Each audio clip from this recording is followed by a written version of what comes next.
I am so freaking excited about this PlayStation showcase happening next week because of, well, the fact that it's been over 2 years since we had a real Sony showcase. They have done some tiny state of plays that focused on specific games, some of them looking incredibly good, but this has been a long time coming. So today, I want to try and speculate and make some educated guesses as to which games are probably going to show up and why I think we really need to prepare ourselves for the future of PlayStation. Are you ready? Here we go.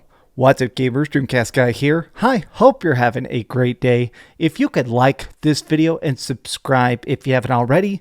So first and foremost, there was actually a leak across a couple different websites that came out a couple days ago that's very interesting, and I think it sort of hints as to why we can expect very big things from this showcase. Now, this is obviously Jim Ryan, the head of PlayStation, and apparently, internally, he has been saying we need to make a statement and make some noise. They want to keep total mind share after this whole Activision Blizzard deal. Right now, obviously, Microsoft is trying to make a $70 billion buy of a major game company, so it sounds like PlayStation is really realizing, okay, if you're going to keep up with that amount of money, you need to dump our cash into marketing, talk about games, get exclusives, make major brand deals to make it so that people think gaming and PlayStation are synonymous.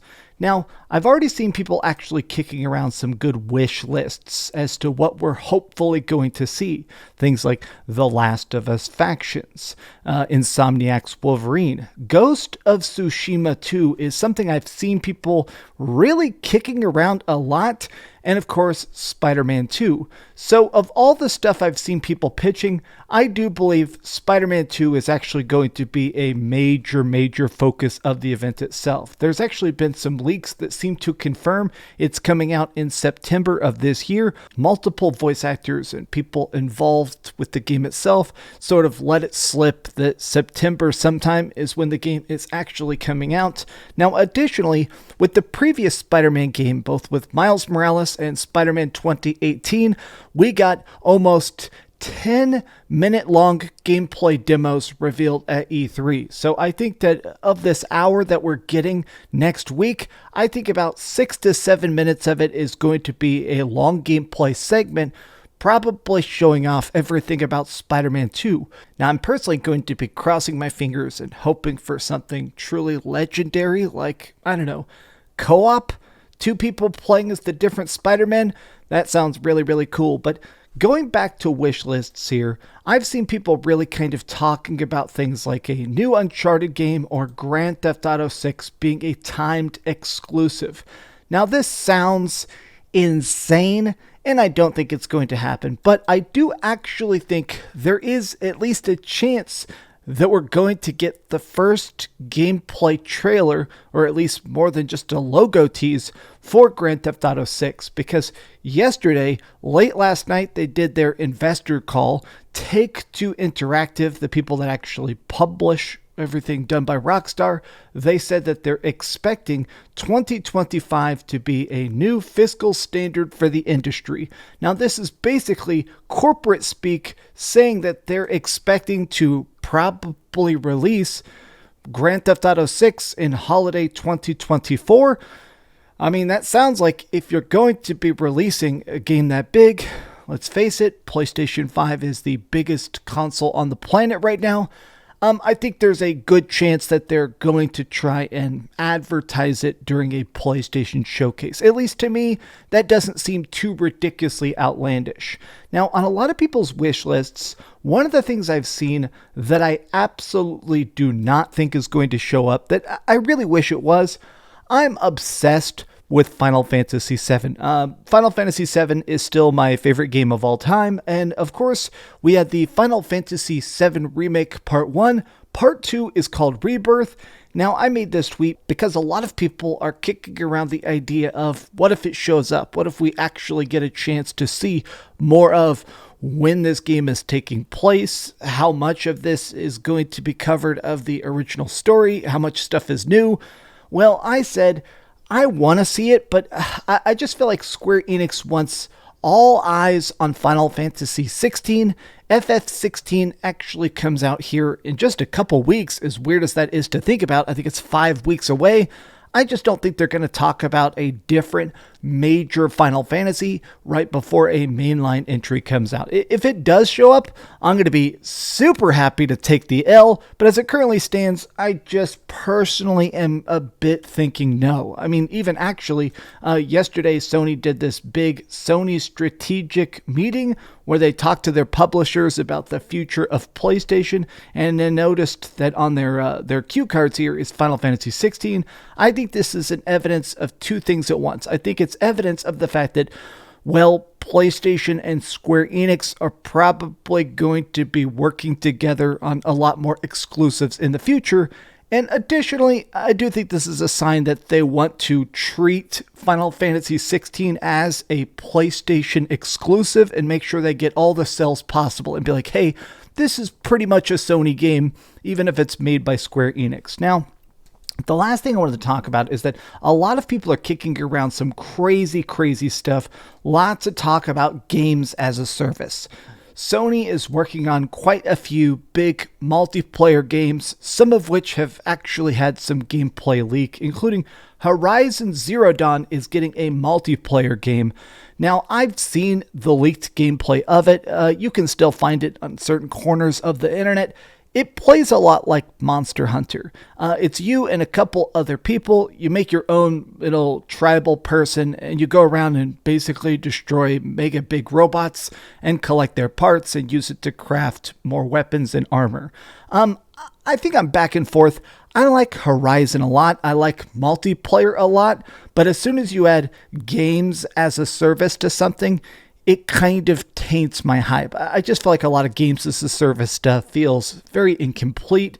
I don't like season passes. I don't like content roadmaps. I don't really like when a game's like, oh, check out patch 2.8.9 for the rest of the story. Not my cup of tea.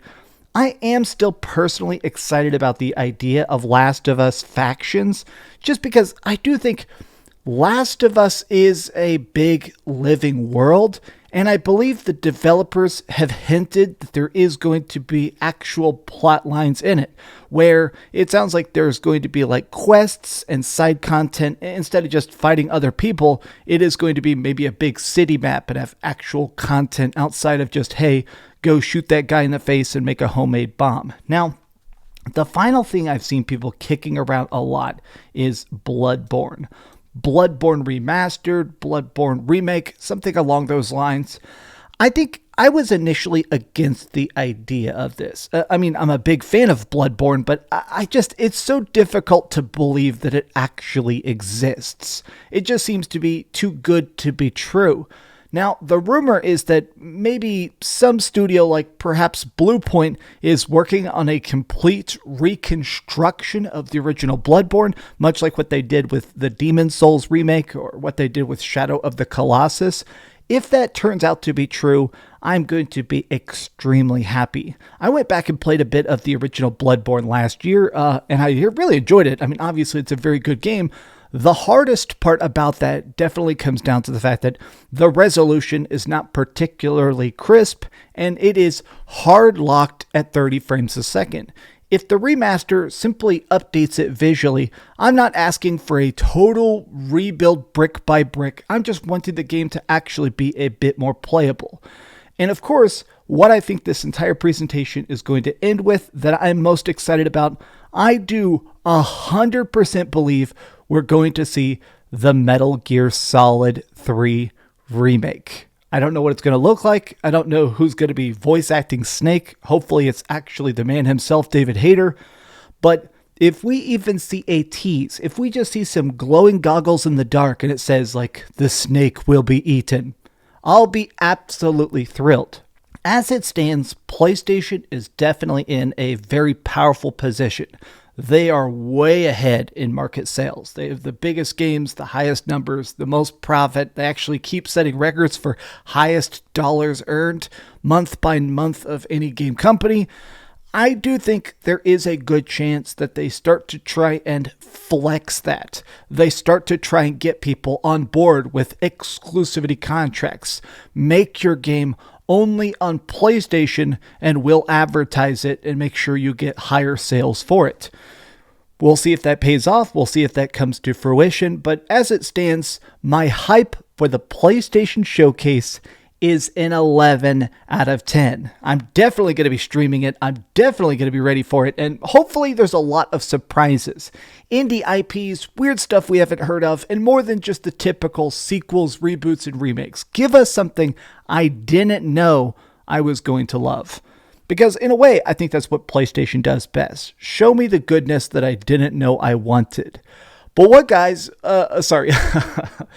But guys, what are you wanting to see most? Tell me your thoughts in the comments down below. If you enjoyed this video, give it a big old thumbs up, share with your friends, and subscribe if you haven't already. And please keep dreaming. Thanks so much for watching that video. If you want to see something else, you can always click this link to see what I put up last, or, subscribe and see what's coming up next. Also, I promise that whatever I do, it'll try not to suck.